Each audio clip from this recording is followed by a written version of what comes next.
Greetings,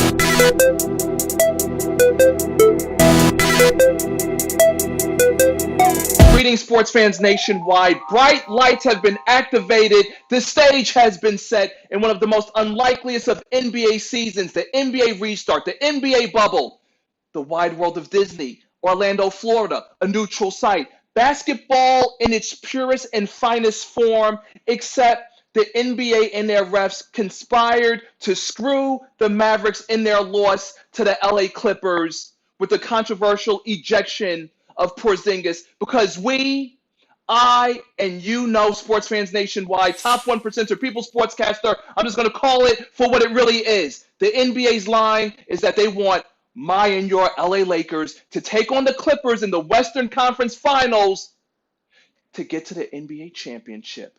But let's break down the 4 games that happened yesterday. Who stepped up and who fell? Let's go. Going with the first game, in overtime, Denver Nuggets over the Utah Jazz, 135-125. Spider Mitchell, Utah Jazz franchise playoff record, 57 points.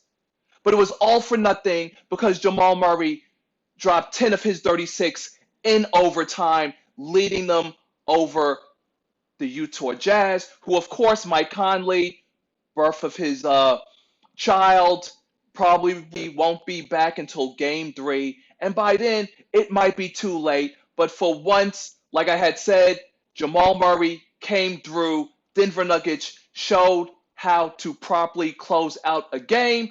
So that's great. The second game, no one really cares. Toronto Raptors over the Brooklyn Nets, 134-110.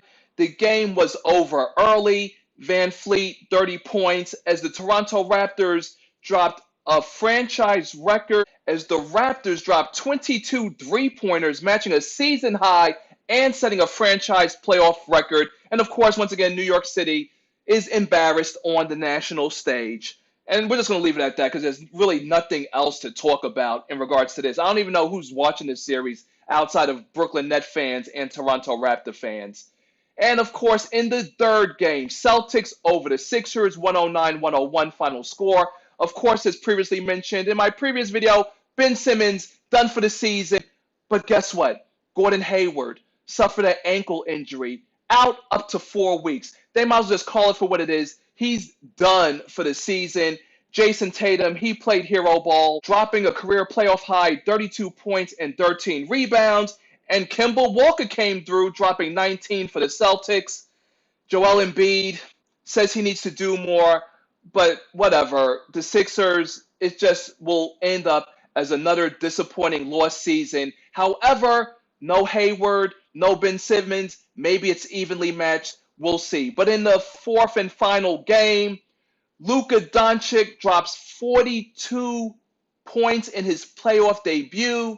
But it was all for naught as the refs, again, with the controversial ejection of Porzingis, allows the Clippers to get back into the game. Final score, 118-110, in what is truly a disappointing loss. Kawhi Leonard, 29 points and 12 rebounds. I had called it.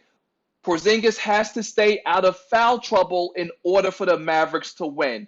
And I get the second technical. He's protecting his point guard. But whatever happened to playoff atmosphere, playoff pressure, the intensity, the emotions, it gets taken level 10, level 100. The referees have to be more decisive and not make it about them unless, of course, they're going with the scripted storyline that the NBA wants on these neutral sites. And as of this video, the Bucks did lose Game 1 to the Orlando Magic, 122-110 final score, but that will be discussed in a later video. The only way you can be a part of that video, subscribe to the channel, press bell icon, and just wait for the next video to drop. Until next time, sports fans nationwide, Lex Anderson signing out.